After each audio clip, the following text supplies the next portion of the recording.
share कर रहे हैं but last week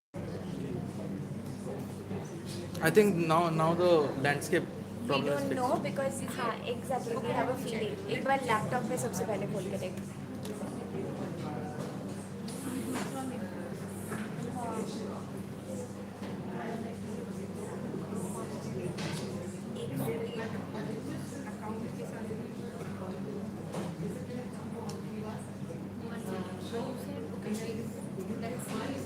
लैपटॉप में tell us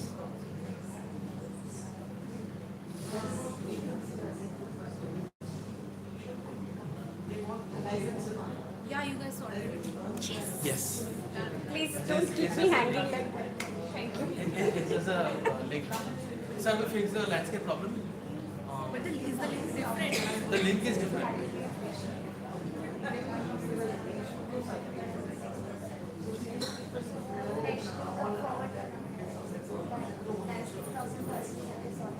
so Yangchur can you forward the link Yeah. I'm forwarding it to Pradeep sir.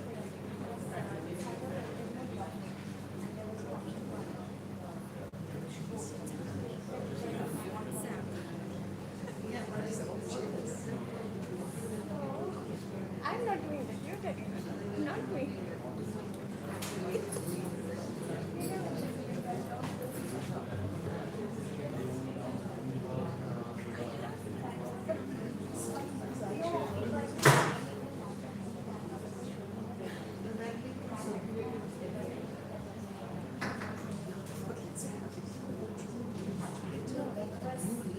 Isn't it the same link?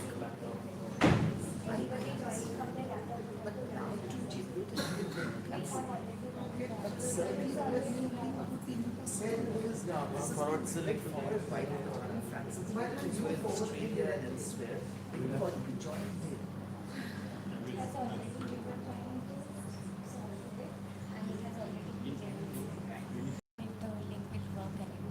Then we'll have to end this stream as well. And then who started the whole link Really, which one? You generated No, or- Karthik generated. There are different time zones who are not checking their phone. They won't get the new link at all. So revert to the old link. Anyway, please go back. that I don't think that's possible. yeah that's what We had to close the previous link and then we couldn't we are on resume. link Aisha Karthik is texting there that's the one is this the same link can you try this link It's not the same link. But that was a live stream. I don't think you can ever get back. Yeah, you cannot resume the live stream. We should have kept the. yeah You guys stopped it. You paused it. no we have to stop it we have to go back right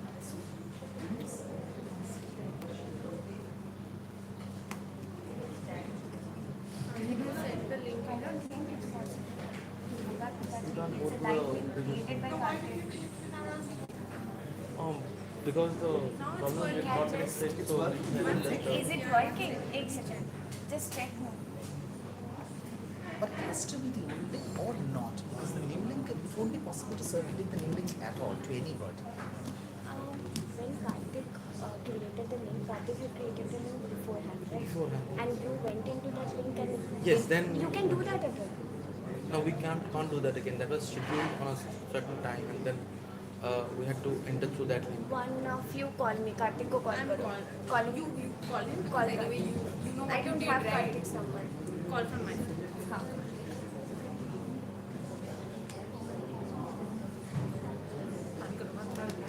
Whatever you did, just tell him and हाँ, sir.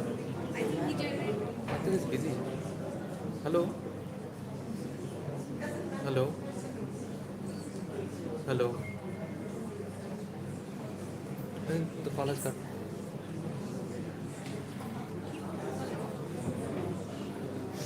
But yeah,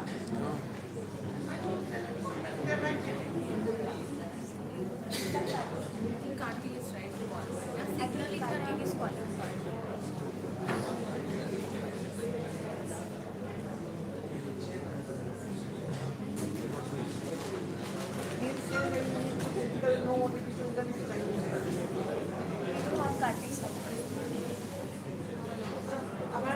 No, name is stop the stream. So then, what? I'll give it to name image. Karthik, The link Karthik, the link that was shared. yeah, so we were not getting the landscape mode at all. Like if the laptop viewers. Okay. just asking if it's possible to go back. Acha, is it possible to go back to the previous link to the previous live? Okay, okay. I'm sorry, very sorry. Yes.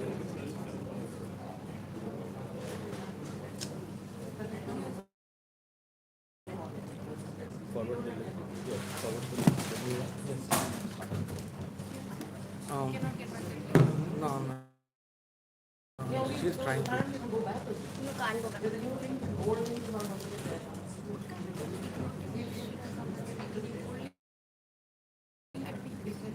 Because he had said at time, Now what is the solution? the solution is to forward this, circulate this. Then it's forward it and no click. Yeah. Try to forward it to everybody. प्यास लगी है बहुत It's not possible to get the old No, I know, link. but हाँ. click the old one and put it. If they're following the YouTube channel, they'll see the live feed. Okay, let me check.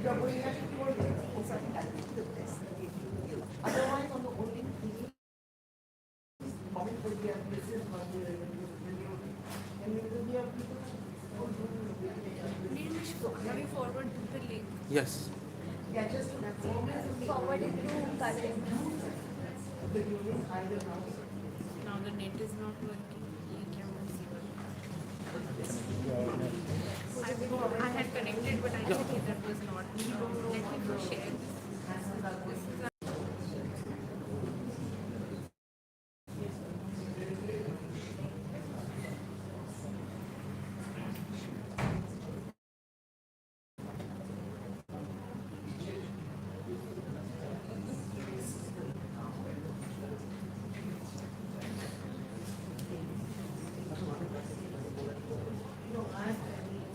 This is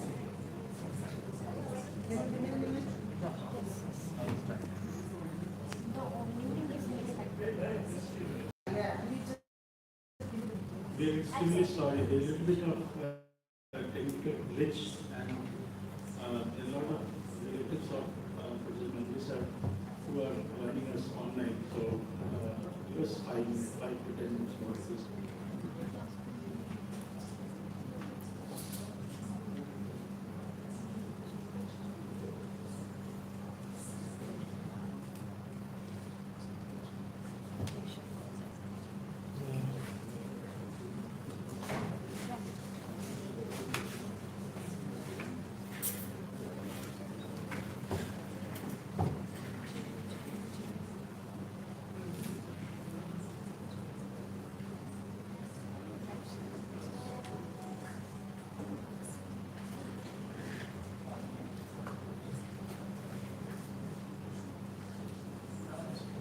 ये पुराना वाला link फिर से किसी ने share कर दिया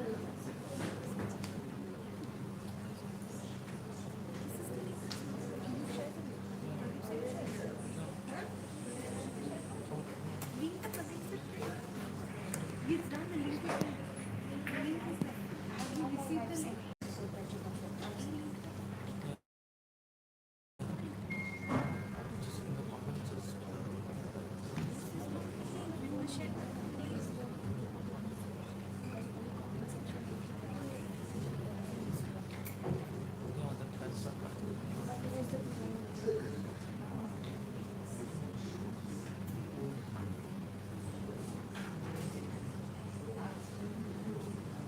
This is the one, right?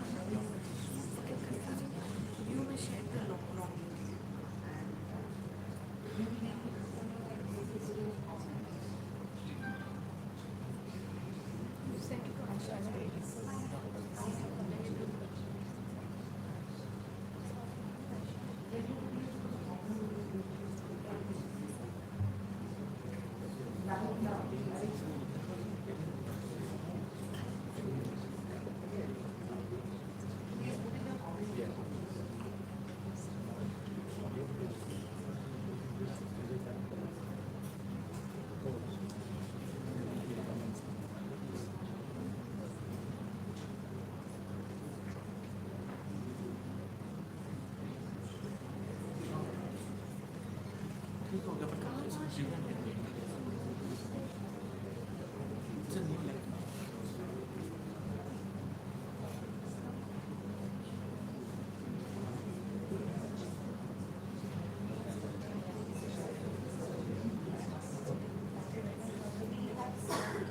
I've sent it.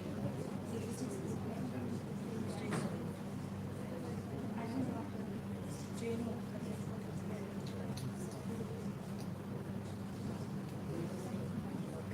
Putting it on the Facebook page.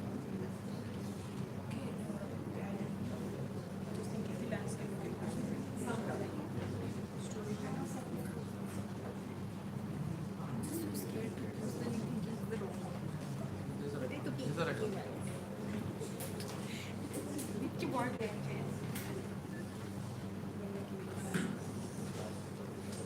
I tried to want to read and then go back and fix it. But there was no issue. It's a solemn event that brings us all together today. A few days ago, we lost Professor Franson Manjali.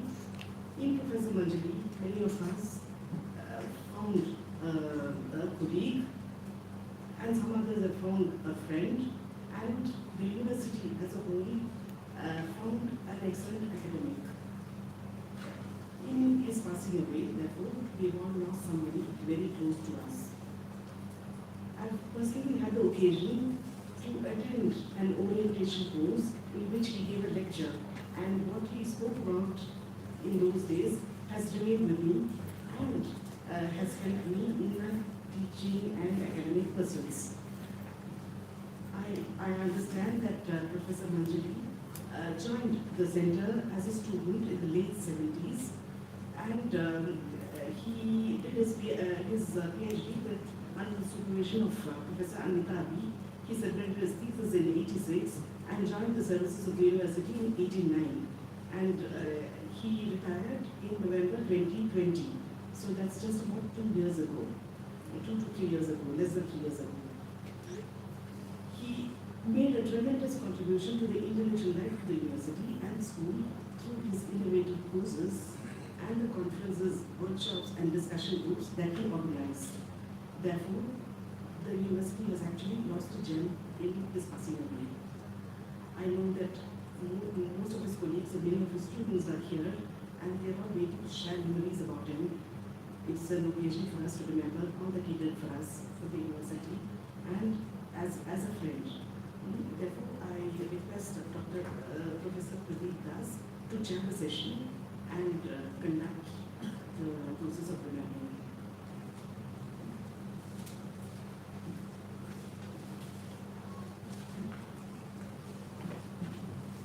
Thank you, Professor Solomon. We at the Center for Linguistics and the Center for English Studies are grateful to all of you, express our gratitude to be present here to pay the homage to our beloved Professor Franson Manjali sir. I'm sure all of us would witness that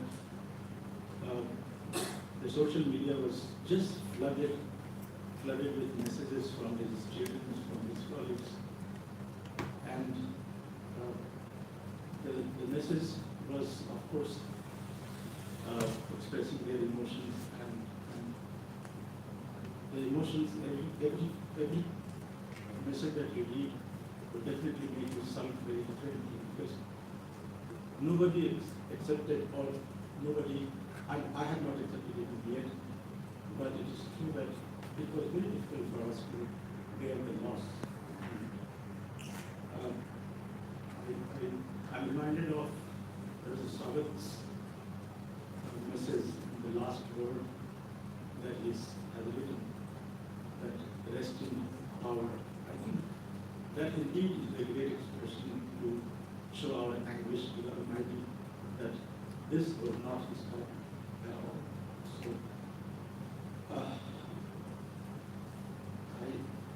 I'm not in position to speak. I would request Professor Ashiki to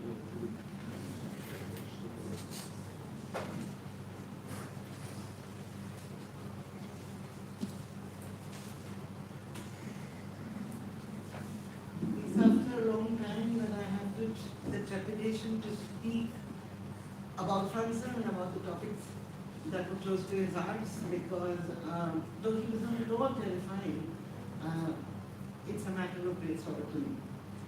I would like to begin this remembrance of Professor Franson Manjali, who Franson, as we were all ordered to call him, with a thought which is sourced from someone whose mind he knew well and found very interesting and stimulating.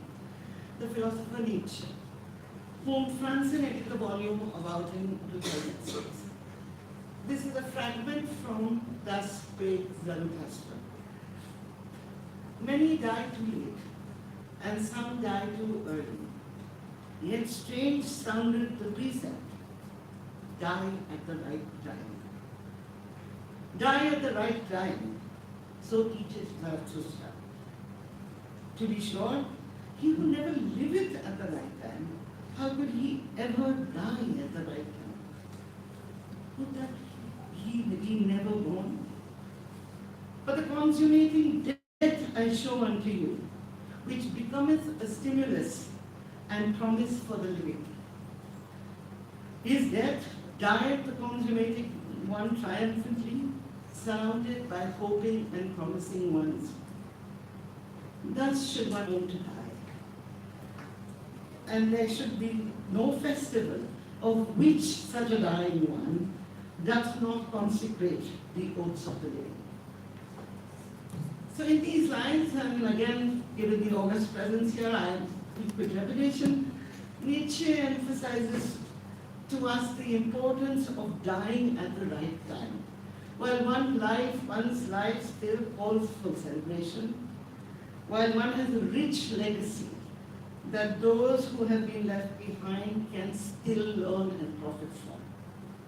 So even as we are overcome with grief, and I can assure you that we are bereft, and how Franson has left us so early. And for many of us, this association goes back to 3-4 decades. Today what I want to do very briefly and very incompetently is to celebrate Franson for his triumphant consummate death, and to remind ourselves of the depth and richness of his legacy. So any conventional homage to this astounding body of work that very unassuming Franson left behind could list for us his wide-ranging publications in several areas, that I won't have to read them because there are so many. In cognitive linguistics, in ethics, in aesthetics, in philosophy of discourse and image, metaphor, the several translations and critical readings that he has done of French philosophy, French and continental philosophers. And so if I were to do the conventional homage, you'll have to go to his CV. And if I were to just list you, and I will, because people should, because Franson never talked about his own work, is you would find in that little zakhira, as they say, and not so little zakhira, that you would find 5 volumes individually authored by him.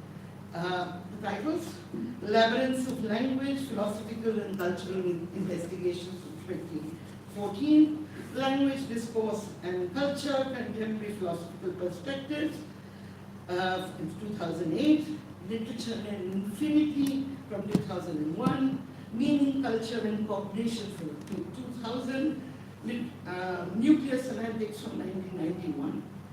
You'll find 4 edited volumes.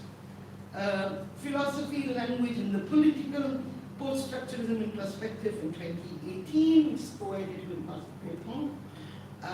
Post-Structuralism and Cultural Theory, the Linguistic Turn and Beyond. Nietzsche, as I mentioned to you earlier, from 2006. Language, Society and Discourse from 1992.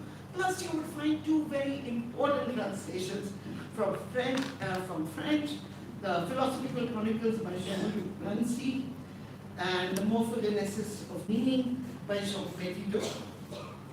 And yet, even if you did this exhaustive listing, you still have a lot to talk about, because I'm not even covering the several articles and book chapters, journal articles, book chapters. And the most importantly, for those of us who had the good fortune to be taught by him, by the considered and lively interventions that Franson made in seminars and any other scholarly meetings. This is another time or the place for me to attempt to distill this body of work in the life of a lifetime into some set of tractable themes and that run through them. And also I just simply do not have the confidence to do so.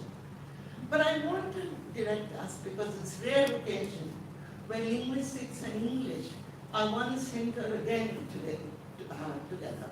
I was Franson, Pradeep, we were educated in that center, and we learned tremendously. So I want to talk today about, to direct attention to a very small part of it, which is the kinds of questions he asked to linguistics.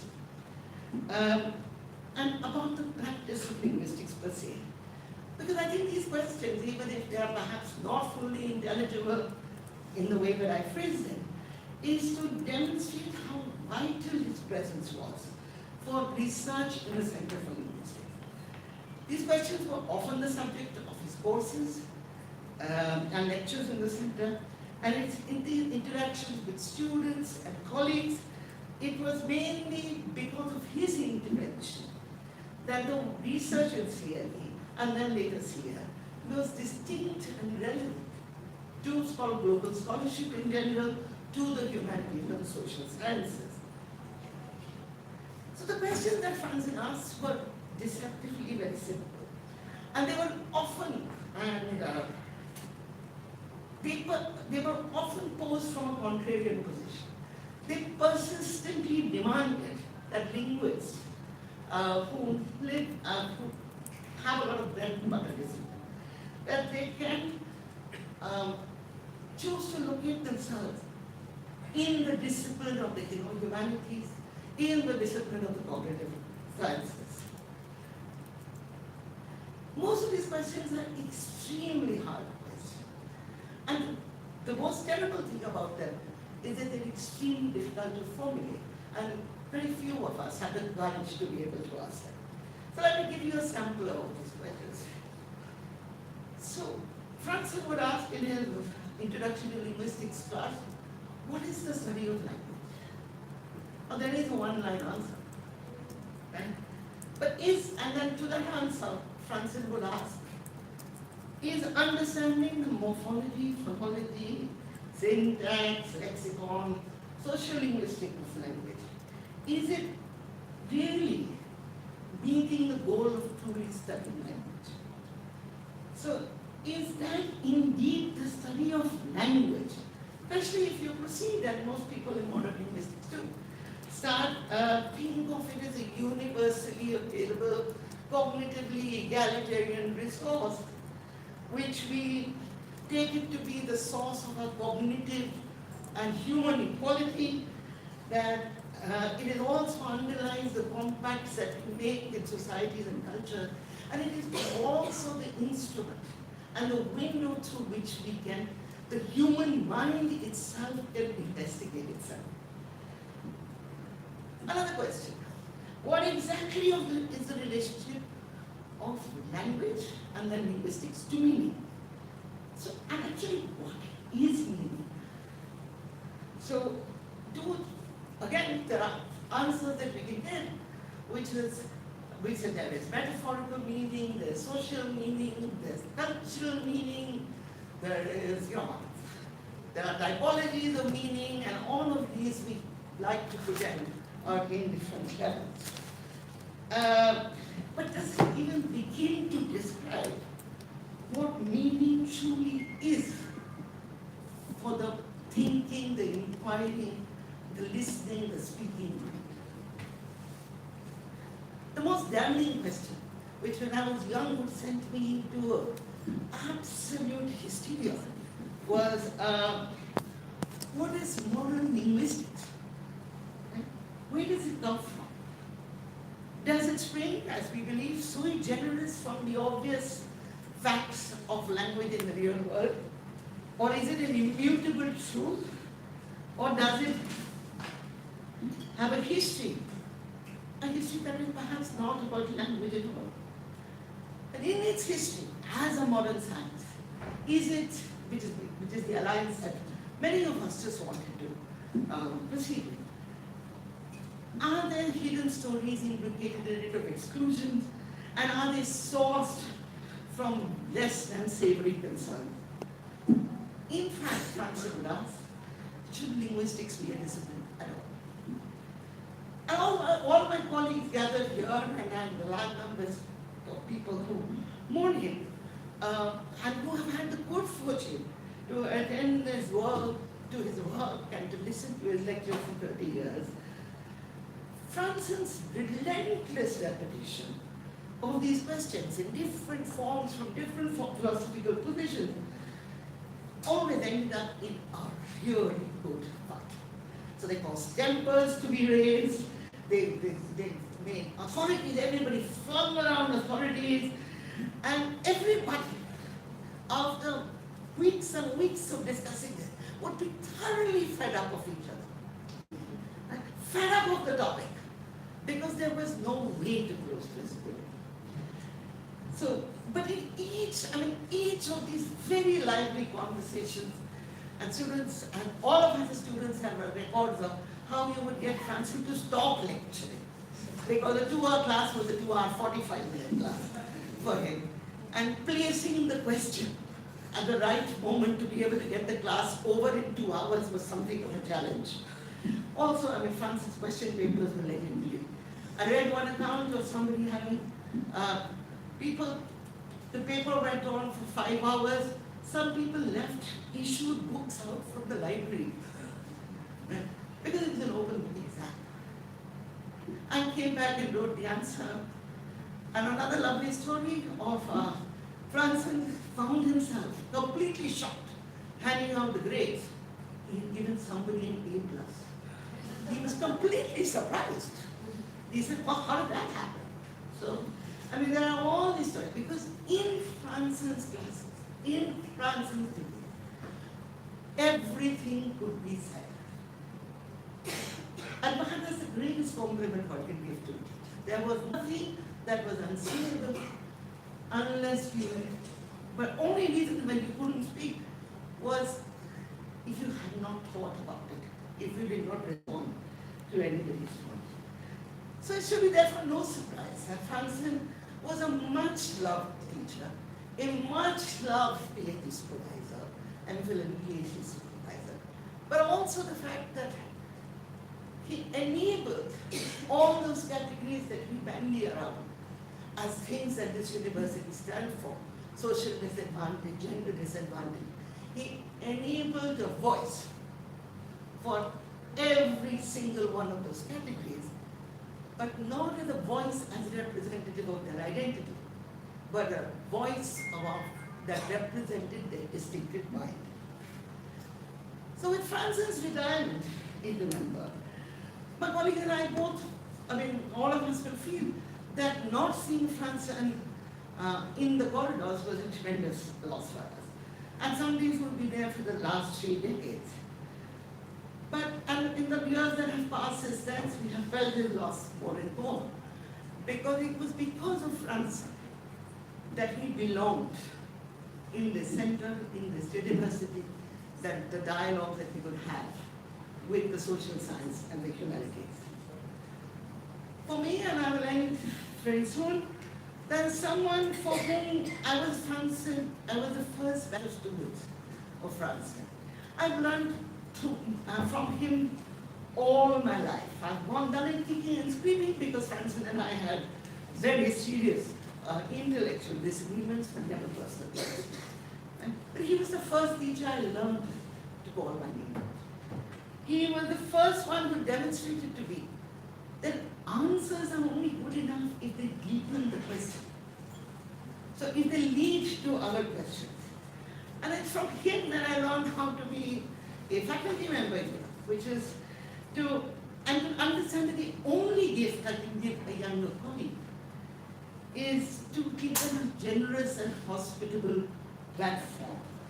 and so that they can get a platform to express themselves, to speak their idea. And it is most of all from Franson that I learned that the university, and particularly this university, is a place where ideas can dream of having a legacy. And that to be a university professor is to be a custodian who aims to foster an environment where ideas can be freely aired. Sadly today, to the legacy of ideas that he safeguarded in the one in the university, right? We are now must add Franson more. But I would say that before morning becomes the mode that we live in, as we lose colleague after colleague of the people who built JNU, we have to understand the onus is on us now to strive to keep Franson's ideas, to let them be a stimulus and promise to the living, and to consecrate the oaths that he and this university stand by.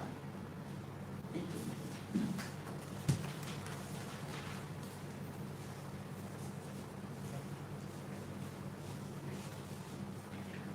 Thank you, Ashwini. May I call now Professor Prasad to come and say a few words, please?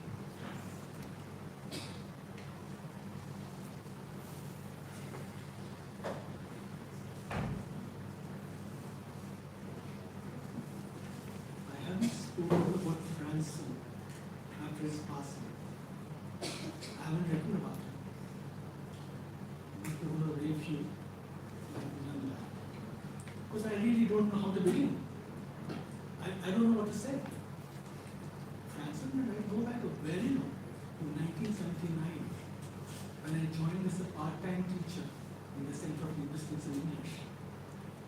He was in his MA. I had just completed mine, going in the Free University. And we found each other. We gossip over chai, we talk about everything under the sun, devastating comments about everything under the sun, huge.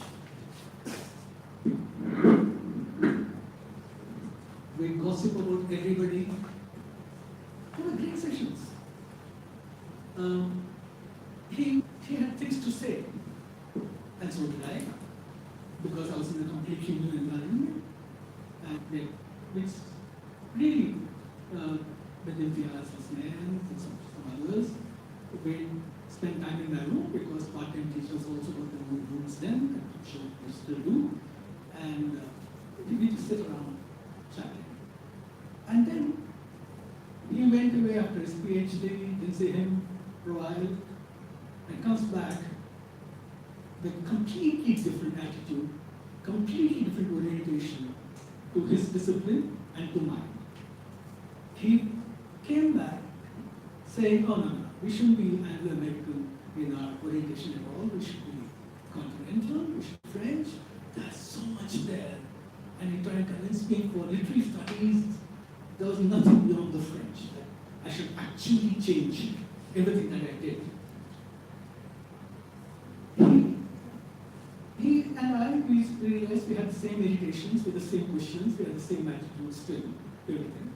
And that we are equally amused by everything around us. But that our approaches to these questions were different from each other. We gave that pizza. He soon became a colleague, and I saw him undergo all the struggles that young teachers undergo, not just from transition from being a student to teach in the same center, but also that to establish yourself, to convince students that to see things from your point of view, to convince students that what you're doing is worthwhile, and to slowly move your way into the center of things if possible in the discipline. If not, still carry on and have more people come to you. We were a Center of Linguistics and English, as I said, and English students had to do linguistics compulsory.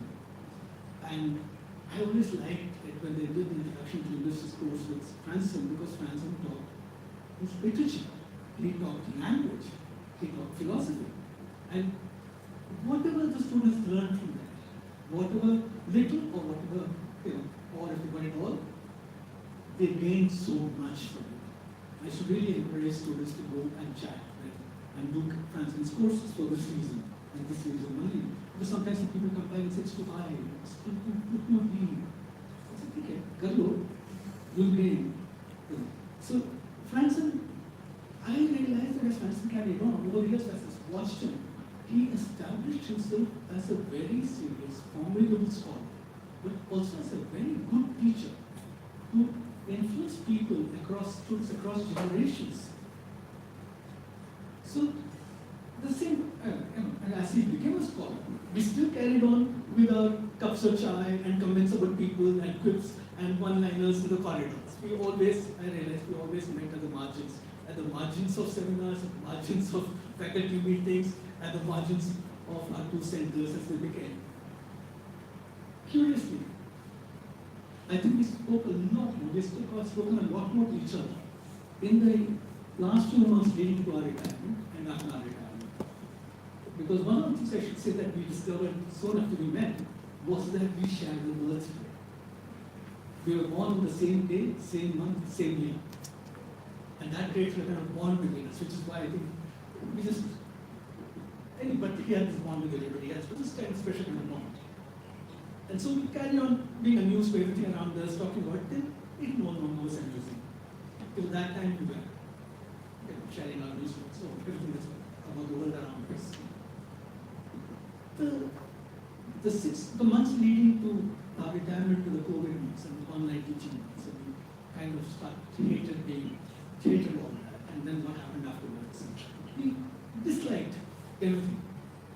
We were feeling, and retirement was like to you, but retirement during COVID did that to all of us, which was that you feel isolated, you feel a bit abandoned, you feel that you are in a limbo waiting. And you're waiting for something or other. You're waiting for, of course, in terms of the mechanics of retirement, you're waiting for pension orders, you're waiting for pensions to be released, you're waiting for all the reimbursements, you're waiting for various things to happen.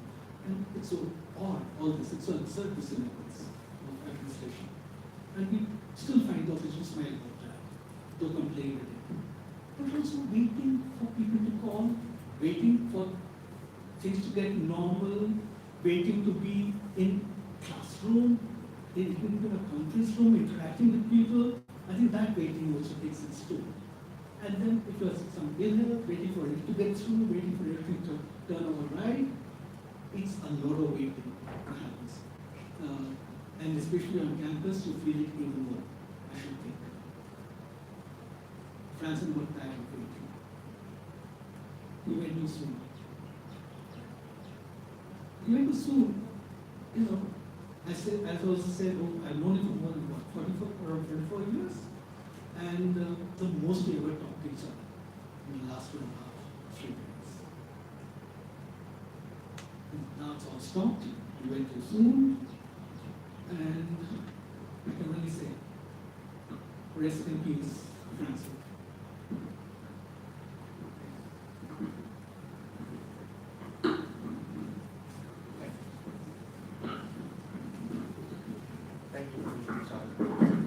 Now request for the rationale.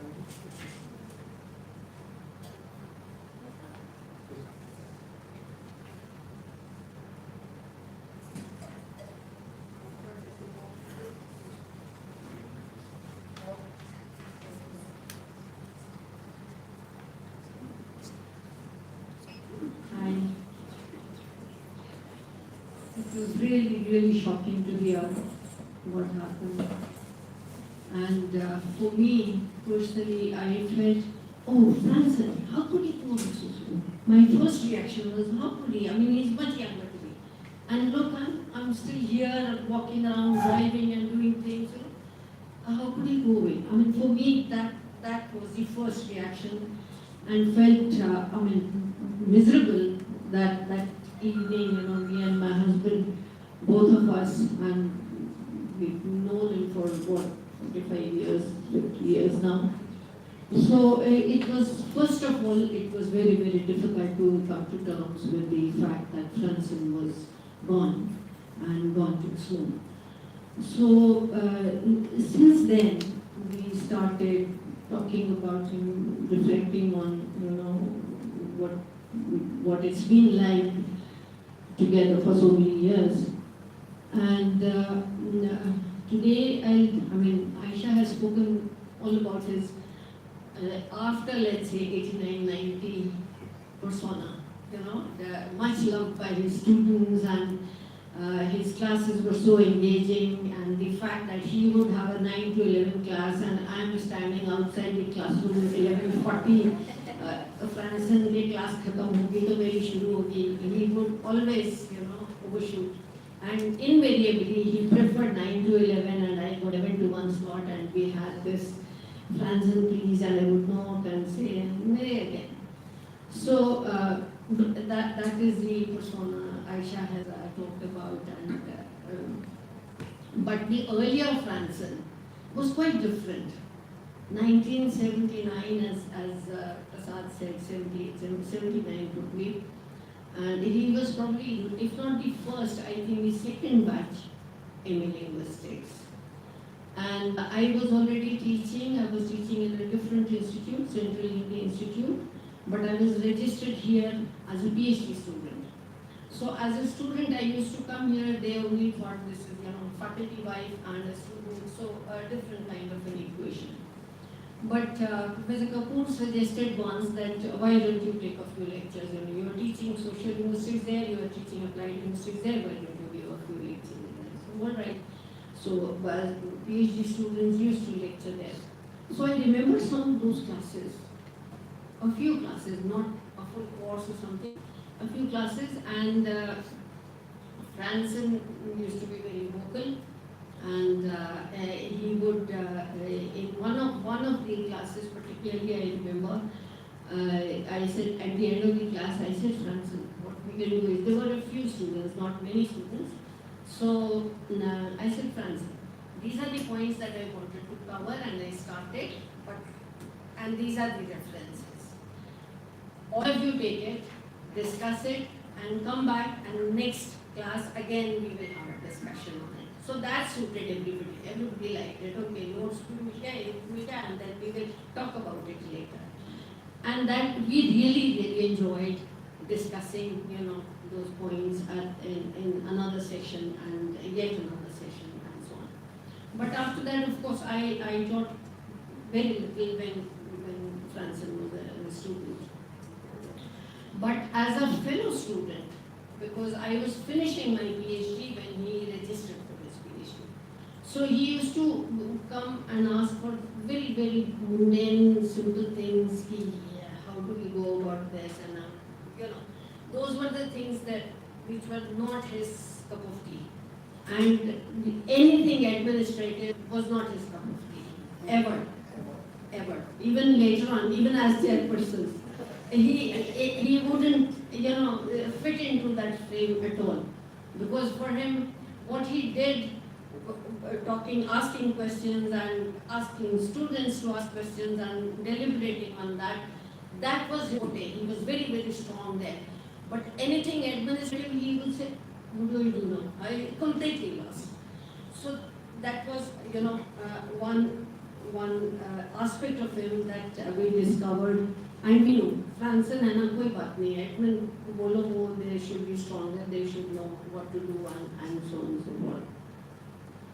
But the difference between the earlier Franson and the later Franson was a great evolving of a person in JNU, which is a very, very special place.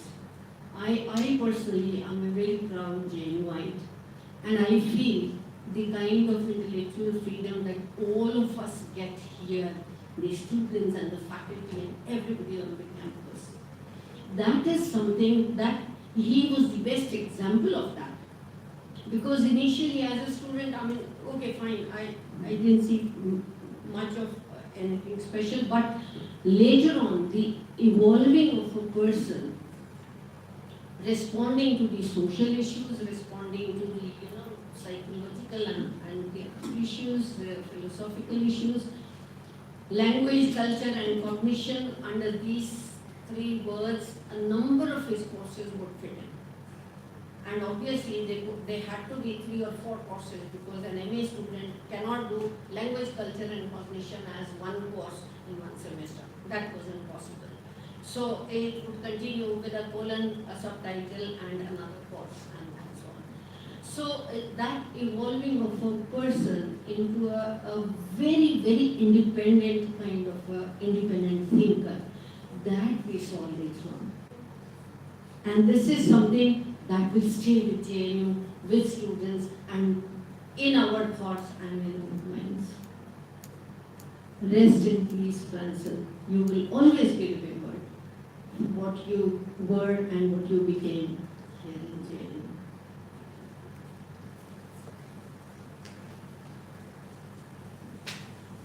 Thank you, ma'am, for sharing your thoughts.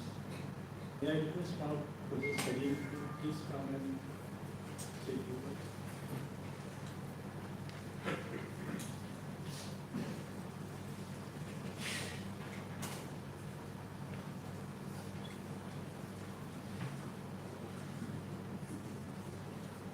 For people like me who joined as faculty when he joined as a student, it's really a very sad occasion that he should have gone so early, just 2 years after his retirement. My memories, I didn't teach Franson, but my memories of Franson as a student were of one who was very responsive in his classes, who would, I think, keep his teachers on toes, who had, I think, which is reflective of what we have seen later on in his life, when he grew into really a philosopher and delved into so many areas of research and teaching. So my interactions were limited. Of course, it is not that we never had conversations. There were times when in the corridors and sometimes even in his room or my room, we would share certain things, certain thoughts. So it was for us, and for me in particular, it was great to see how a young student whom I had occasion to see develop and grow, and then who became a faculty member here, and Aisha has already listed the number of publications. So his very rich work that he has produced, and very unfortunate that so much more could have possibly come from him, but life itself was snatched away from him. So on this occasion I have not much more to say, but from perspective of, say, the faculty that was new here, Professor Kapoor, Professor Naran, me, a new linguistics department, and first time that those courses were being taught. And I think a student like him would enrich the teaching, because it is through the students who are inquisitive, inquiring, that the faculty also learns so much. And it helps them to develop courses. It helps them in the framing of courses. Vaishna just talked of the independence that we have here. But I think the students here always contributed to that. And I think Franson is one example of a student, a teacher, a faculty member who gave so much, who not only learned so much, but also who gave so much to his students. I mean, as Vaishnav said, his class would never end in 2 hours. So there was so much that he had to offer, which was not possible to condense in the tight frame that was given. So we really mourn the untimely loss that I think not only the faculty here, the university, and everybody else. And I remember, you know, there were so many on the and some of the social media, the messages that we got, and how Franson was remembered by everybody. So my homage to him, and may his soul rest in peace.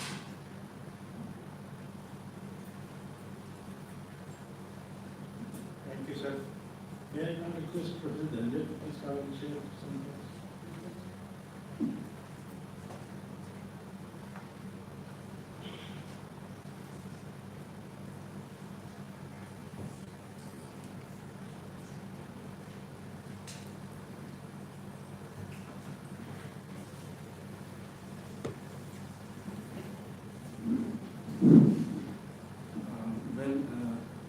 Like Sansa said, I'm finding it difficult to write about Franson's going. I tried to for a couple of times to write something. Was Facebook, I can take messages, but it was impossible to write. And when they said if I could say some words, I'm here, and I don't think I can say anything which is in particular reflective of the person that Franson was. More than what can usually be said. It was difficult because as you move on, as you grow, as the years go by, there are moments of influence, moments we just get lost in yourself, moments that you have felt extremely touched by somebody, because there are scales of time that goes on like that. I remember Franson with a great sense of indebtedness is again not right word to use. I don't know what word to use. I came here as a student. I remember him as a teacher, as a student from Arunachal Pradesh. All my life I've studied in small villages and towns and Tamil. And for somebody who have come from that background to JNU, and here I had stayed outside. I was living in Katores, working as a tutor. By chance came to JNU, spent some time in Kabeli, and felt that I need to be here. And for a year, studying in British Council in Senate Academy, preparing for JNU, and being scared of this very building, because I thought people here are so knowledgeable, so much of, what to say, intellectual, if not right word to use, prowess. And while I was staying in Katwali Sarai, I had somebody I befriended from JNU and linguistics. He said, come on, I'll take you with me to the building, meet some professors, and you feel all right. And he brought me to the first floor, and I said, no, I can't talk to anybody because I just know what to talk. And I remember I had to kind of snatch and force myself away, and I went out. But I cleared the entrance examination of film. He again took me to somebody in Kaveri, and perhaps I went to the person at the wrong time. He told me, you know, there is Professor, they know a lot. We interview, you should give it. You should not give an impression that you're over smart or something. Just be humble, be mild. So my first impression of Franson was that interview, and I remember Prasad sir, Professor Salim, and Franson sitting together, and Professor Narayan had just walked out of the room, and my snobber was a Margaret Atwood in French feminist thought, and I was remembering that person Kaveri, and I read Sisu and Nilgiri Christopher all in the British Council Library. I never heard anybody pronounce Sisu. I read them, but worked very hard, but never heard somebody. So of course I gave a very funny and very important, of course, lapse of pronunciation. And Salim sir corrected me. He said that as Sisu. So, and then I remember my friend in Kavi, I said, actually, I don't know anything, but I'm here to learn and know. So Prasad sir said that, why should we introduce somebody who don't know anything in school? So I said, no, I know something. Why I remember Franson? It's because then Franson, that very moment was a moment of my nemesis. I thought that's finished here. And it was a big thing. The JNU made me, JNU transformed me. If that moment had not been my moment, I don't know where I would have been in my life. And that's why it's difficult to write what is going. But Franson opened up the space for me. He just picked out an argument, and he put counter-argument to me in his own very characteristic manner. That actually gifted me that opportunity, that I must say that intellectual space to make my own space in that moment. In his own very mild, very encouraging manner. I remember him for that. I remember him for the very first moment, actually, experience of knowing him. And afterwards, of course, there have been several. I know when I was writing my thesis, I wrote to him an email, and he immediately responded to me. And I went into his office, gifted his book Literature in Infinity. So I would always therefore remember him and this precious moment of knowing him as a teacher, even though and then in 2007 I joined. He actually called me to his room and said words of encouragement. So thank you so much, Franson, and rest in peace. Thank you indeed. You will always be remembered. Thank you.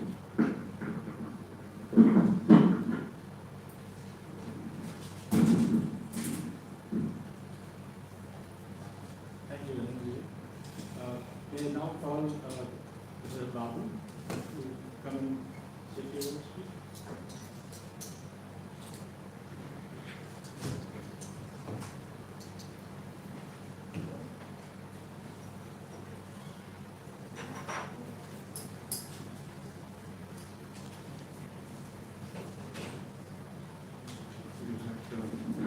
When I stand here in this space, so first I want to say I feel that profound atmosphere because this is so familiar, this space. In German there's a common term, it is in every language, it is zeitgeist, the spirit of time, that things happen at various places at the same time. For example, the military force or the art force, that's nationalism, socialism, which happen all over Europe. And I wonder if there is a similar term like the spirit of place. So German would say Ortgeist. So I would say yes. The places have some spirit. And why are we here? The same space where we spent long years discussing, debating for various themes, philosophy, majorly in philosophy. So, like compared to most of my associations, quite short. I joined only in 2013. And so with Franson, you know, I can also say 10 years, maybe because of lockdown and all. So 7 to 8 years of acquaintance, and so intense that was. So I joined in 2013, back to my center for Global Studies, where I did the master's just for 2 years. So I don't even claim that I'm a product of JNU in that sense. But my PhD was in philosophy from Freiburg. So when I joined back, so immediately, as I mentioned earlier, the first person I met was Sharon. And so I had certain fears, like coming back to a philology department from the long years of philosophy, because of the various schools in philosophy. I knew that the philosophy department from the Professor Suman Gupta's time is more inclined to analytical philosophy, which is not for us, because Freiburg, where I studied, is extremely contented, the bastion of Heidegger and medieval philosophy and all. So in School of Language, I knew that the English department that actually dominated philosophy is more inclined to French philosophy. That's again a problem because, you know, the French, German schools influence each other at the same time opposing each other. Well, even postmodernism was never hardly discussed in our university at that time, if I remember. It's all Hegel, Germanism, Kant, and then Heidegger, Husserl. So when I just shared my fears with Sharon, he said, don't worry, we have a philosopher here in the cell. And then the first one he mentioned was Franson. And I met Franson in August when I joined here. And see the School of Language corridor, it's also a double, you reach the same point. You know? And especially if you land in Franson's office, it's even more. You know? So that nature changes. And I fondly remember the first conversation. And it took a long time. And it has that character of engulfing the listener, so that anyway you don't escape, right? Yeah. And of course we have many other things to share, both of us from the same state and other things. But he was not very keen on such things. And this continued for long years. And then I am a patient listener. I won't disagree. You know, disagreeing would be rejected. I know that. But I won't disagree. Then he would give me a lift from SF to the Dean of Kaveri Hospital. I was staying in, I'm still staying in Old Transit House. Then the car stops and another 20 minutes to go out. The point is, Franson was someone who wanted to talk. You know, this is so important, conversation. You know, so when I think of the history of dialogue, conversation, and writing, like we had at that time in Germany long debates on the Plato's, the critique of the script, the script we say, the Phaedrus, the seventh letter. So we are trying to say the writing leads to forgetfulness. So he actually never, I mean, of course, he was a writer, a great writer, but with the influence of the Egyptian way of philosophizing, Plato was all for talking, and writing itself is dialogue. And dialogue, and based on friendship, like Socrates and Parmenides, Catullus, many come, they drink chai or I don't know, coffee or what, and then they start talking. And all the dialogues end in Korea. So this used to Franson. Yeah. It is not just never ending, because Korea, according to Aristotle, is actually a dead end. There's no way out. But we can also define or how do I say, change that or interpret as an infinite way. So thoughts are infinite. And because it was still dominantly French for me, because the fragmented references, extremely articulated, which was not allowed in the German school. There were still rules, the Plada, distincta, and a very groundedness and all. But all these contrasts made life so interesting. And I mean, of course, the major platform of association was philosophy colloquium. And I discussed with Francis, Franson, and also Sobori, and also Anil Bhatt, my mentor. And it all happened in a very organic and harmonic way. And when I reflect now, and the first one was surprise, and in fact, Sobori wanted that to be in his school of science. He was not happy with the dominance of humanities here, in the sense that there should be more interdisciplinary discussions. And it was the School of Life Science, and I don't know, I mean, there was not a formal invitation. Everyone came. Gopal Guru, then Anil Bhatti, Sanal came from IIT, and Sarkai was there, and so he came, and I never invited him. And that was the reading. Then there were 60 colloquiums in 5 years, and Franson was there all the time. And I don't know why, when people do something out of just, I don't know, without any reason, for example, this videography. And I had a kind of ordinary Sony camera, and I used to take the video. And now I have it like in 7 or 8 videos. Franson is there, actively participating, discussing, debating, giving papers, and the most memorable that moderating Barbara and Satya's book discussion on the political philosophy of Schelling. And then there was a conference I organized with Shomo on identity and void, where he gave a paper. And not just in, the students came from all over, all the centers and schools in JNU, and from DU, Ambedkar. And then we were in IIT with Barbara Kasa, Patrick Langay, and I fondly remember that conference with John Nancy in a virtual platform. It's a great experience, and I was sitting next to Franson, and very hesitant to ask a question to Nancy. He was like, ask a question, just ask a question. So then I cooked up a question, as usual, that happens in a conference on Heidegger, and he gave a long answer. So what I want to say is, when I, even watching video, Franson is always so serious, thinking, so I have it on YouTube. So he was searching for a thought. He was actually searching for a thought, and for that search, conversation is most essential. So what we do in the normal academia, we are also self-centered, ambitious, competitive, writing, publishing, and extending our CV, like a long list of publications, and getting fellowships, and all these things. And finally, regarding this great depression. I don't know what we have created in the end. So it's like Heidegger says, every philosopher thinks only one thought. So I think we have to search for that thought. And I have the feeling that he was actually searching for that. It's not that when normally we say, oh, he's very argumentative, he never stops.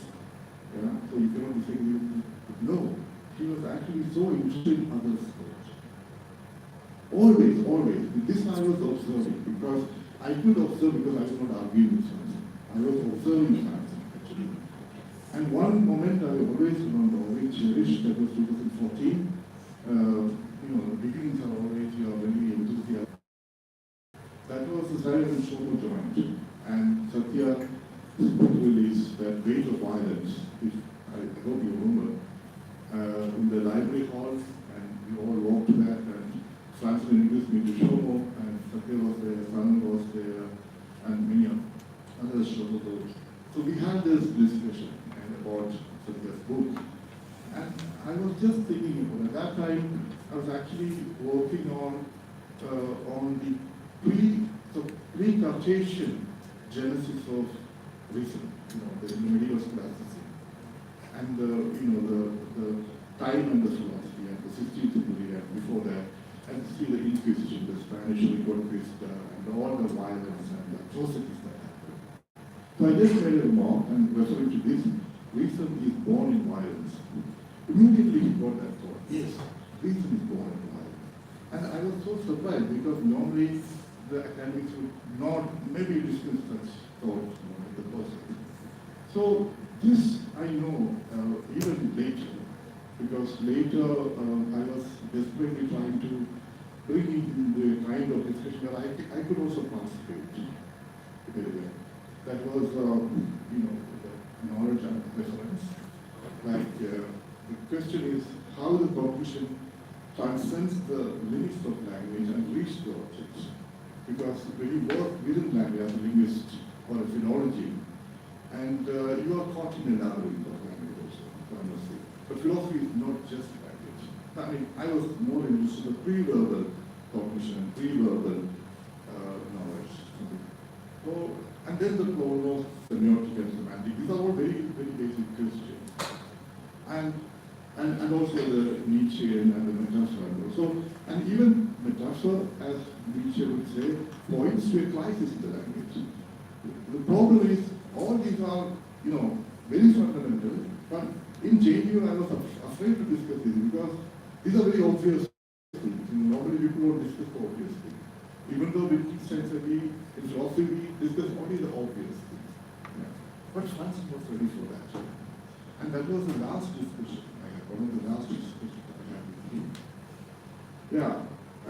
Anyway, I don't, one thing I'm, amazed by the continuity of scholarship here in India.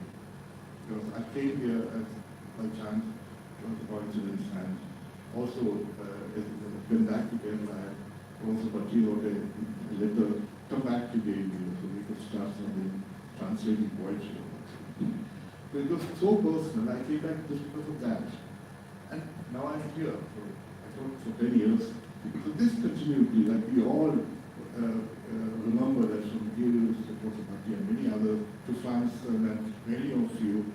And then, like, I thought maybe after what happened politically here and all, I don't want to rush into all this, I lost my hope, I mean, everything stopped.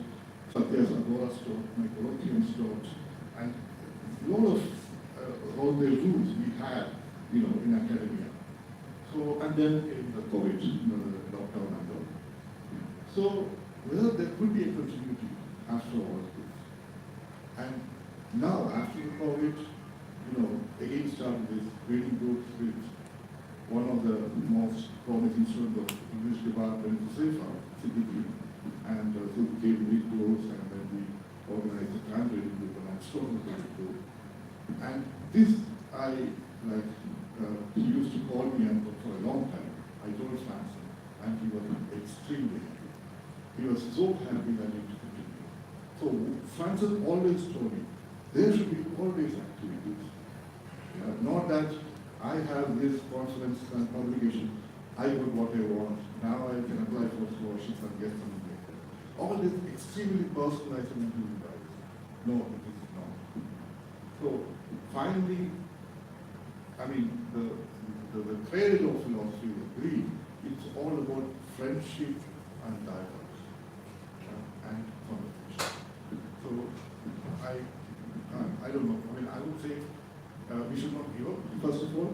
So we have already discussed that we are going to republish this work and start again all what we have, maybe in a different way, yeah. But I'm sure this will continue.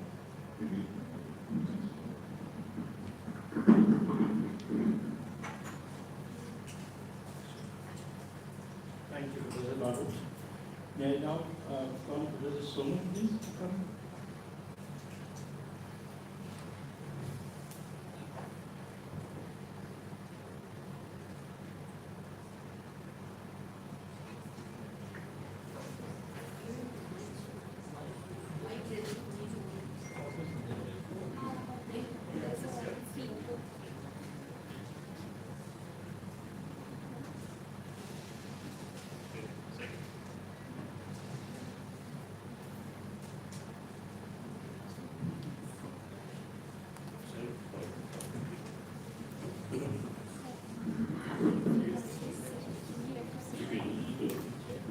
No, I'm good. Yeah, thank you. Thank you.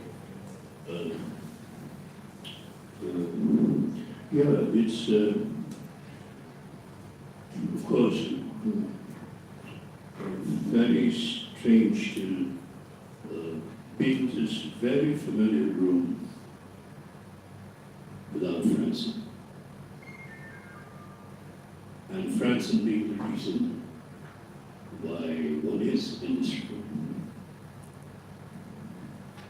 There is something absolutely shattering about this, beyond which it's very difficult to speak about Franson as if Franson is someone who's a book to be read, or a work to be deciphered.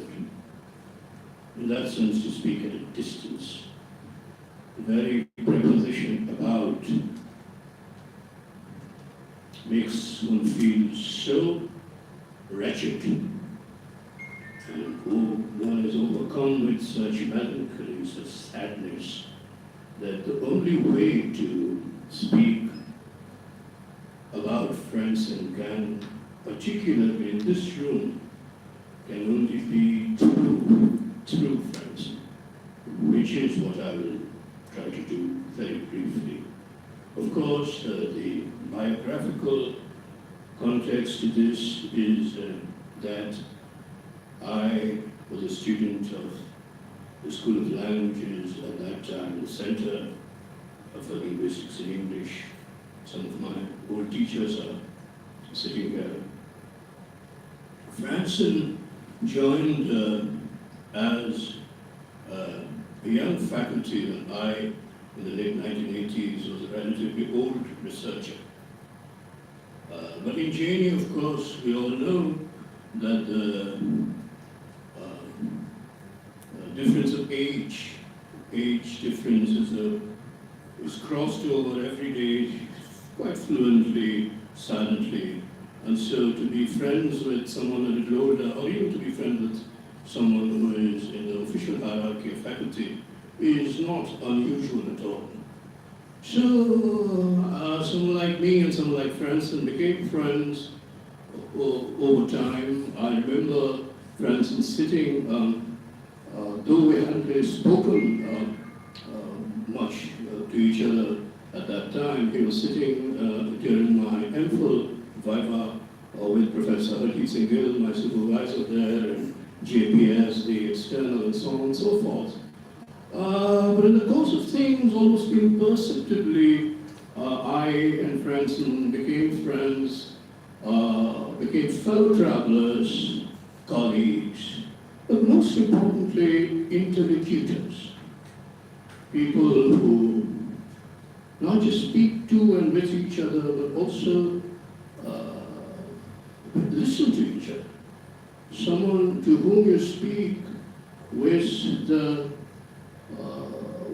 comfort, but also the challenge that the person you're speaking to have committed to listening to that person. So in that sense, friendship is also, and Babu mentioned this, friendship is also a kind of strange intimacy and otherness indiscernible from each other. I do not think friendship is simply to be the same. Friends are not the same. It's not a club of the same. It's not a corporation.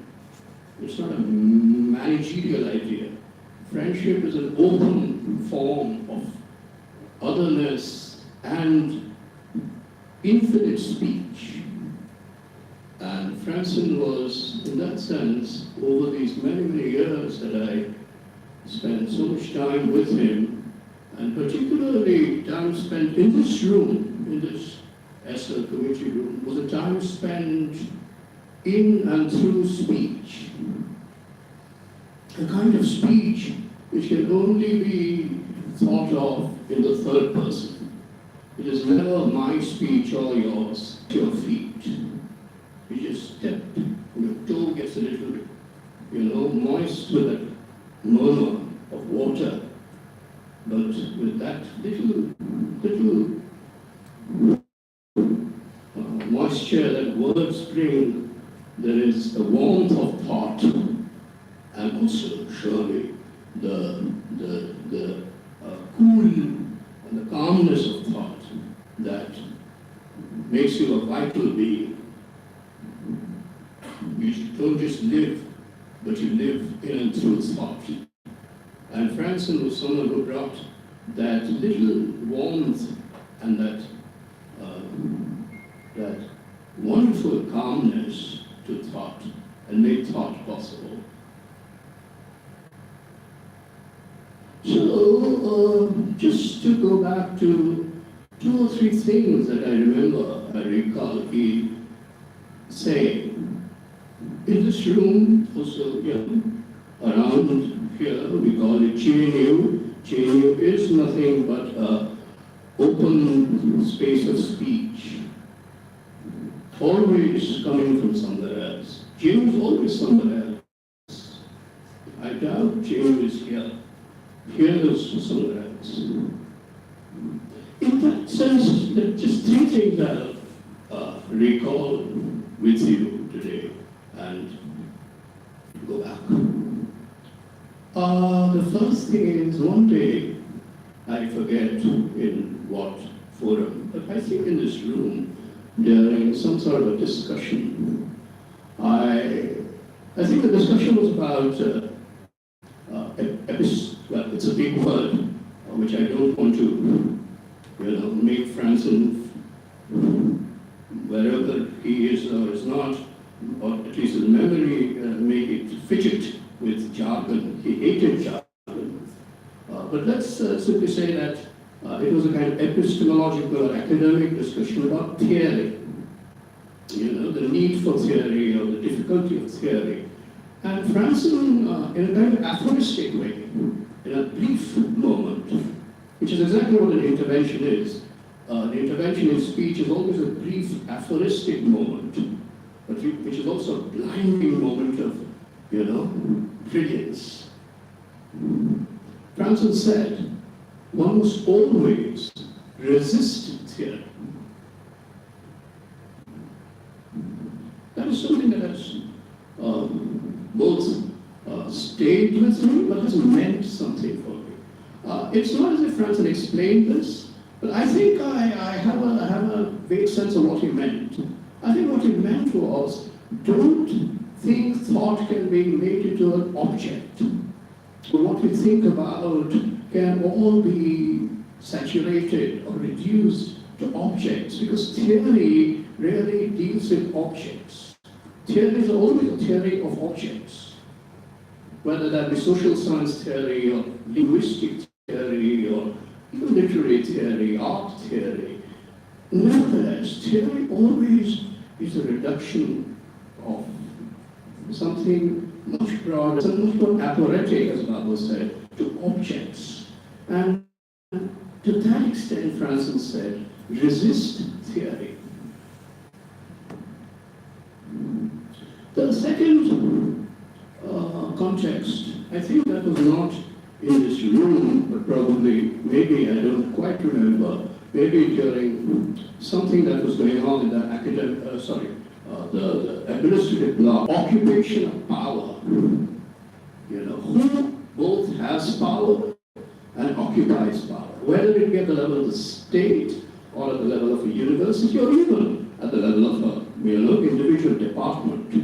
Who has power, who occupies power, and who wants to resist power so as to reoccupy it, or sort of usurp power, take over power, which is the basic question of politics. And I remember Franson saying to me, but before anything else, we must weaken power. We must weaken the very thought of power, the stakes of power. This to me is a profound truth and a critique of how we understand politics as a game of who has power, who occupies the place of power. Where we forget that that very stakes of power. So I remember Franson saying this, weaken power. The third, to me, is probably the most crucial, the most fundamental, and like Babu said, the most obvious in that sense, the most philosophical, little sentence that he spoke in his lifetime of speech. And one day he said, I remember, probably, we must live not as ourselves, but as others.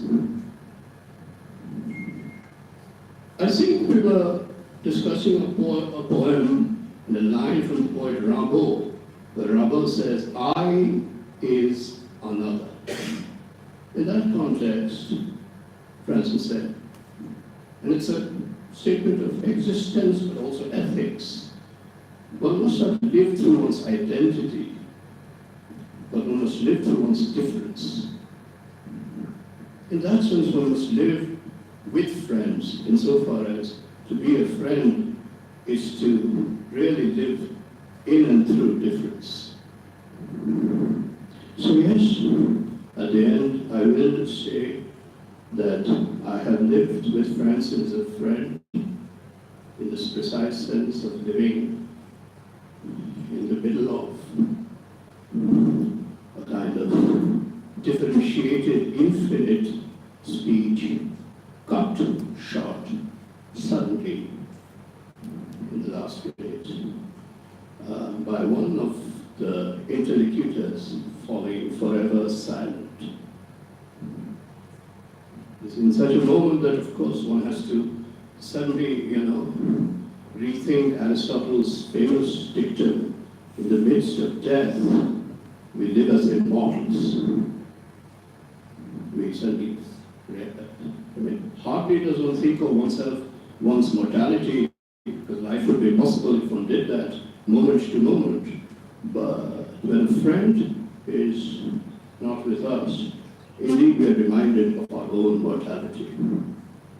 But precisely because we are reminded of mortality, probably the work from, not the work, but the new injunction of life as one has to live on, is to become a little bit of that friend, a little bit of the other ourselves, in that sense to become a little bit of Franson.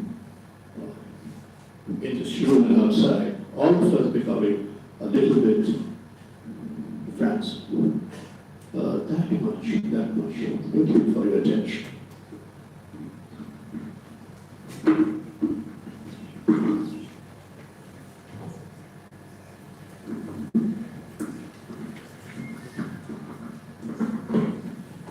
Thank you, Brother Swami.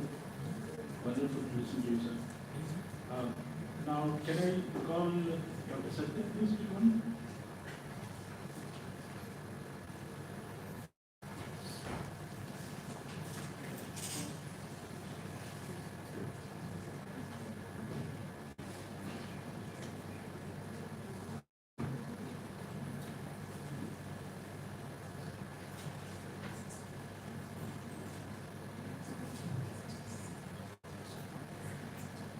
Who is so much full of memories of Franson.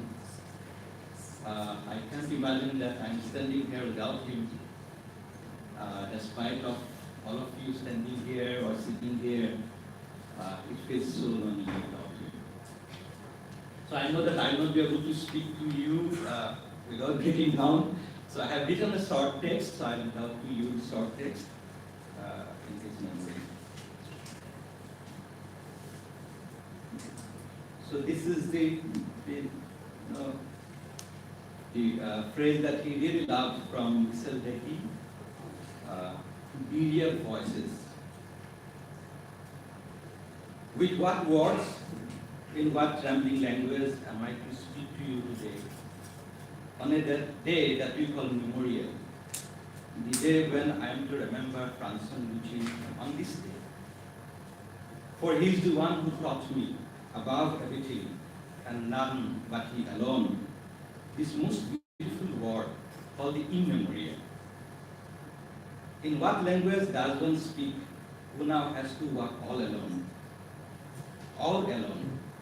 The one who has to speak now to an absence that does not respond to his address in the language of the world. For now we converse, me and Franson, in a new tongue and in another language.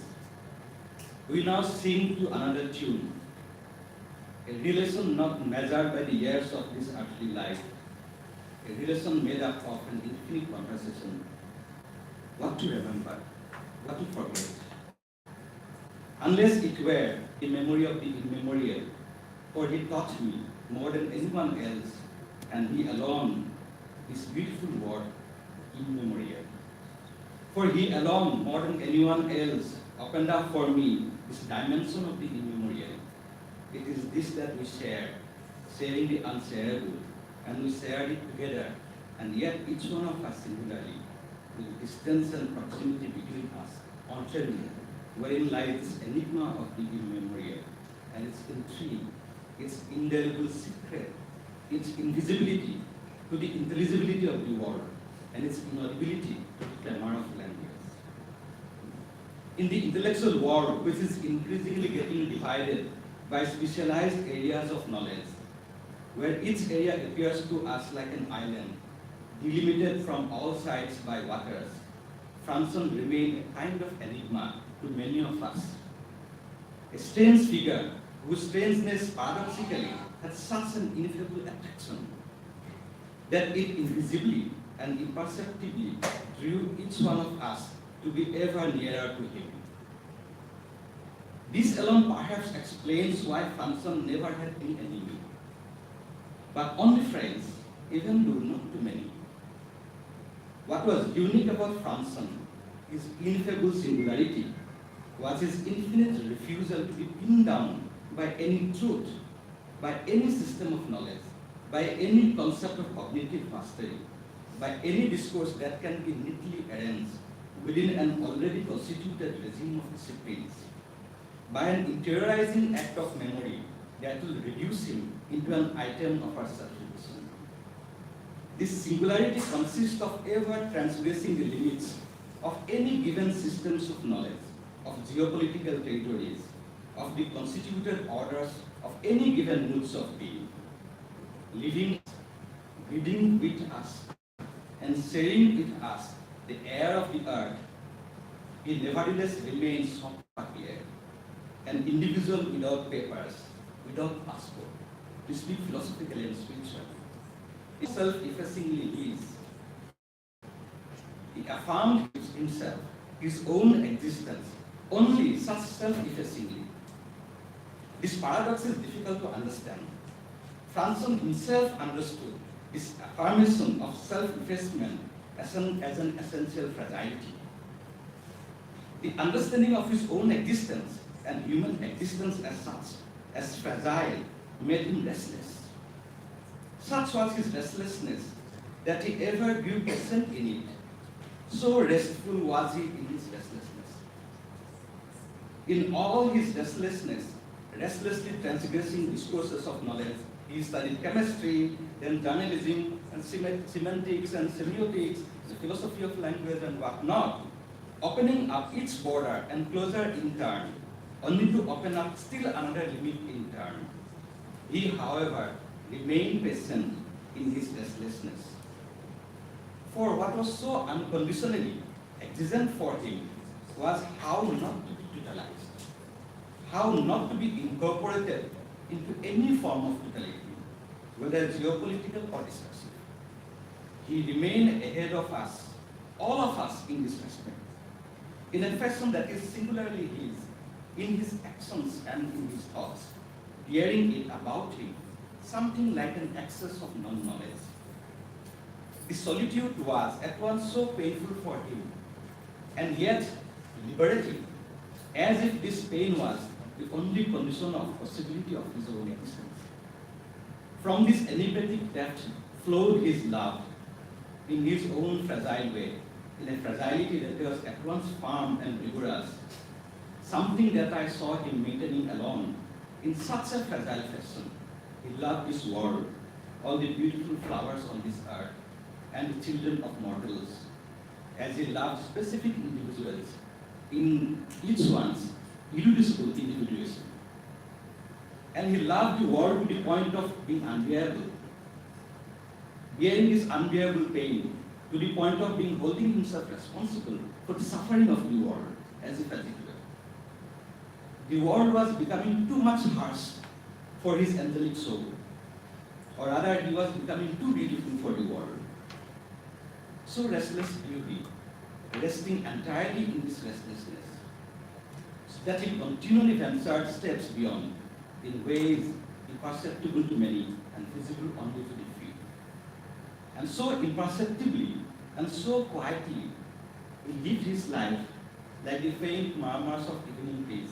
It imprinted on the inner depths of our souls, whoever lives he has entered, the images of his angelic face, the lovely sounds of his beautiful, childlike laughter, and furious passion that quietly lived within him like a life-giving source of fire. It is strange that my conversation with him, when I first met him 24 years back, and my last conversation with him just few days before his death, were about that. The question of death I was so obsessed with the question of death 24 years back that I went ahead to address this question in my doctoral work under his supervision. In my last conversation with him, the question of death came to be coupled up with the question of resurrection. He saw death approaching him, and he turned to ask me, what should he do? What should one say to the other, who was already seeing it all coming, something that only he could see? For he alone now, on the threshold of its arrival, could see now the invisible. I can only say now, when it is too late to respond to him, when he no longer responds back, what am I to say as survivor? But who is the survivor? The survivor is the one who mourns for his departed friend. Here is what Franson himself had to say in his inevitably beautiful language of what does it mean to be a survivor, which is to say, what it means to be a friend of the one who has just departed. This is a beautiful passage from his little essay called The Discourse of Death. In a certain way, all writing, all literature, at least from an ethical point of view, is a work of mourning. One leaves behind a certain familiar world, carries it forward to another.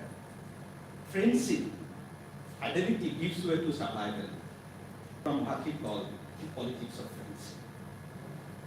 The phenomenon of mourning, which is so central to human culture as such, and yet at the same time, such an irreducible solitude is this mourning, is inextricably bound up with the ethical exigency of responsibility that defines profound. For Franson and for me too, this community with the other is crucial to the human existence in this world. And this idea of communion with the other, not a mythic fascist way, that I shared with him.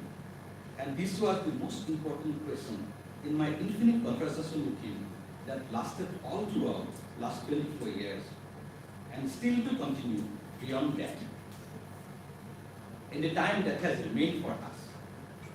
In my last conversation with him, I insisted on the existential veracity of the idea of resurrection. And I trembled while speaking. I was already sobbing inwardly, for I came to feel that he was already seeing it coming towards him from an extremity of time. With my insistence of resurrection, I tried to take away from that its ultimate meaning for human existence. This thought would not have been possible without him. This thought is the unconditional gift to me from him, to all of us who know Franson, the person and the philosopher. It's now the responsibility of each one of us, each one in a singular fashion, to pass to others this gift, this ineffable, profoundly beautiful, this excessive gift of friendship that survives that, and in such a way that it even exceeds that. For, as this King Solomon sings, love is strong as that. Thank you. May his soul rest in peace.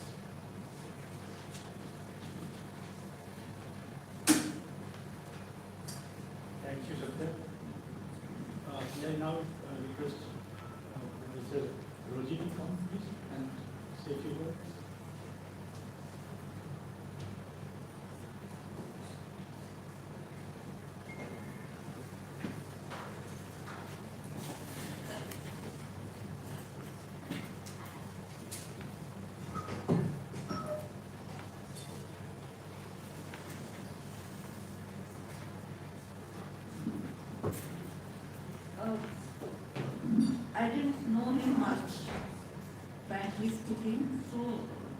I am still in the Center of German Studies, but I used to watch this center from a distance, and I would always come for conferences in this very room.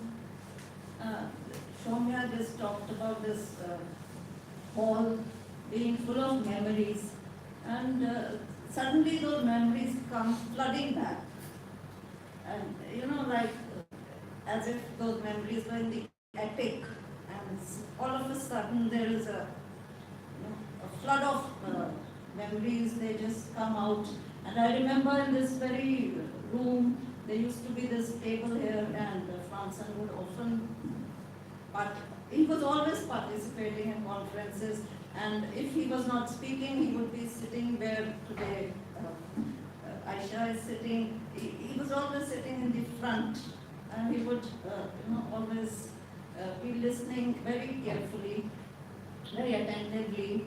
And I slowly got to know him little bit in tea breaks, lunch break, or we would meet in the corridors, and he was very, very friendly and affectionate to students. And one day, I have forgotten that incident, and just today that memory came back, and outside SL he met me and he said, I read your PhD synopsis and it's very nice and it's approved. And I just looked at him because I had no idea people, synopsis is even circulated in SL. My own supervisor never told me, my office never told me. I said, you read my synopsis? He said, yes, so many of us read it. So, and that memory has now, it's come back, that he was the first one who told me my synopsis was approved. It was, it was very, apart from the academic side of him, as a person, he was so down to earth. And like Satya said just now, he had no enemies, which kind of amazes me. It's very unusual to be in that position. And I would not take much time. I can be here. Thank you.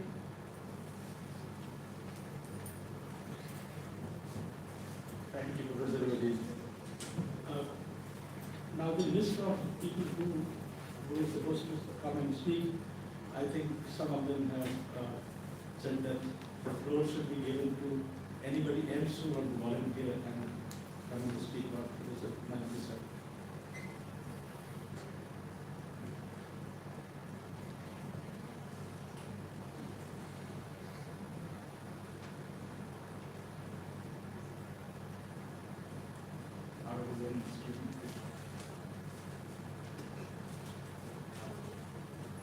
Hi, I will not take too long. I just read a poem recently that I think Professor Manjali would have really enjoyed, and I'm just going to read that. And as everyone has been talking about him, the one word that comes to mind whenever I think of him is that he was infinitely kind, and that is how I will forever remember him. I had it here, but the poem is called Statement of Teaching Philosophy by Keith Leonard. My students want certainty. They want it so badly. They respect science and have memorized complex formulas. I don't know how to tell my students their parents are just as scared. The bullies get bigger and bigger, and you cannot punch a cloud. I have eulogies for all my loved ones prepared, but cannot include this fact in my lesson plans. The best teacher I ever had told me to meet him at the basketball court. We played pickup for hours. By the end, I lay panting on the hardwood and couldn't so much as stand. He told me to describe the pain in my chest. I tried. I couldn't find the words. Not exactly. Listen, he said. That's where language ends. Thank you.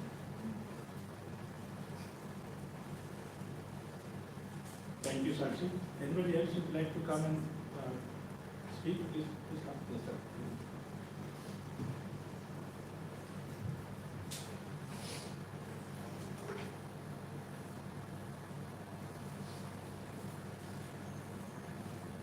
No, I won't take much, just a few minutes. And there's something about Franson which I thought I should share with everyone. Not many people may be aware of this aspect of Franson. Tobacco, of course, mentioned that the other day. The three things which I remember of Franson. I met Franson first time in '79, and I joined as BFSC student in Chinese. And I was allotted Ganga Hostel, and Franson was there. I think it's in MA or just started his MPhil or something.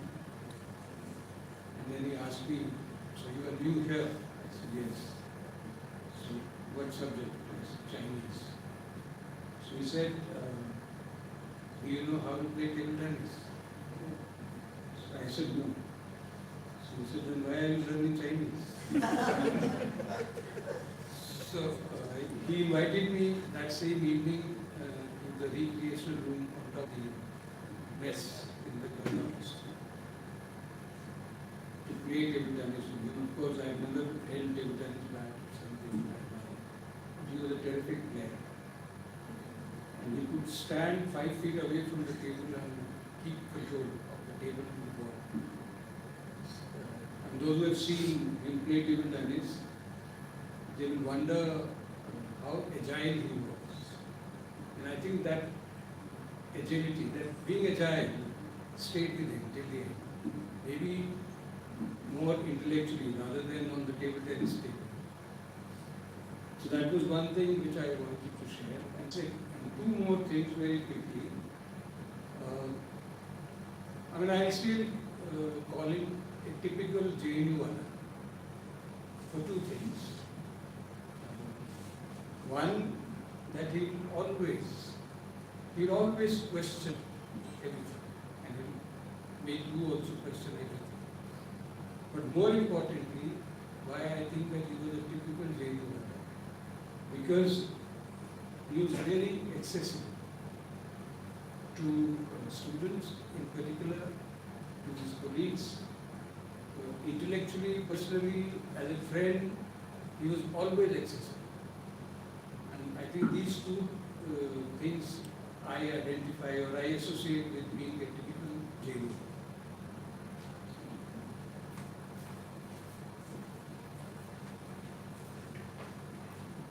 Thank you, sir. Anybody else who would like to come and share your thoughts for Professor Manjali, sir, please?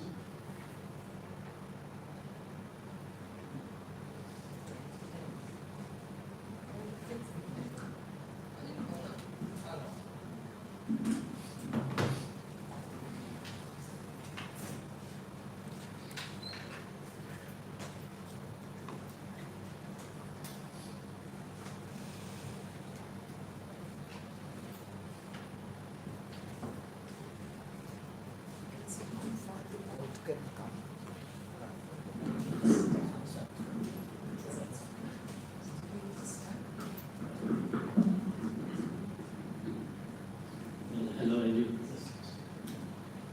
It's a very sad moment.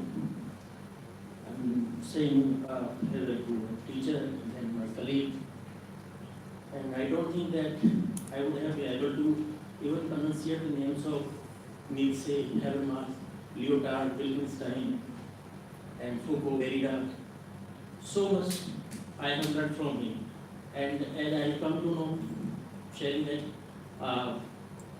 his classes generally in my master's courses used to prolong beyond 7 o'clock in the evening, and we have to say, sir, it's 7 o'clock. Okay, oh, then we should wind it up. And it's very true in little sense, as Satyasa said, that he has never any enemy in any of the meeting ever he scored it or ever. Such thing never happened. So I really I want to say that we have really lost a great, brilliant, great intellectual, such a discipline in linguistics, sub-discipline, which is very difficult to be highly insightful and not that much easy to be taken up, to be replaced, and he will be missed a lot by we colleagues, we students, and all mathematicians and philosophers. So I think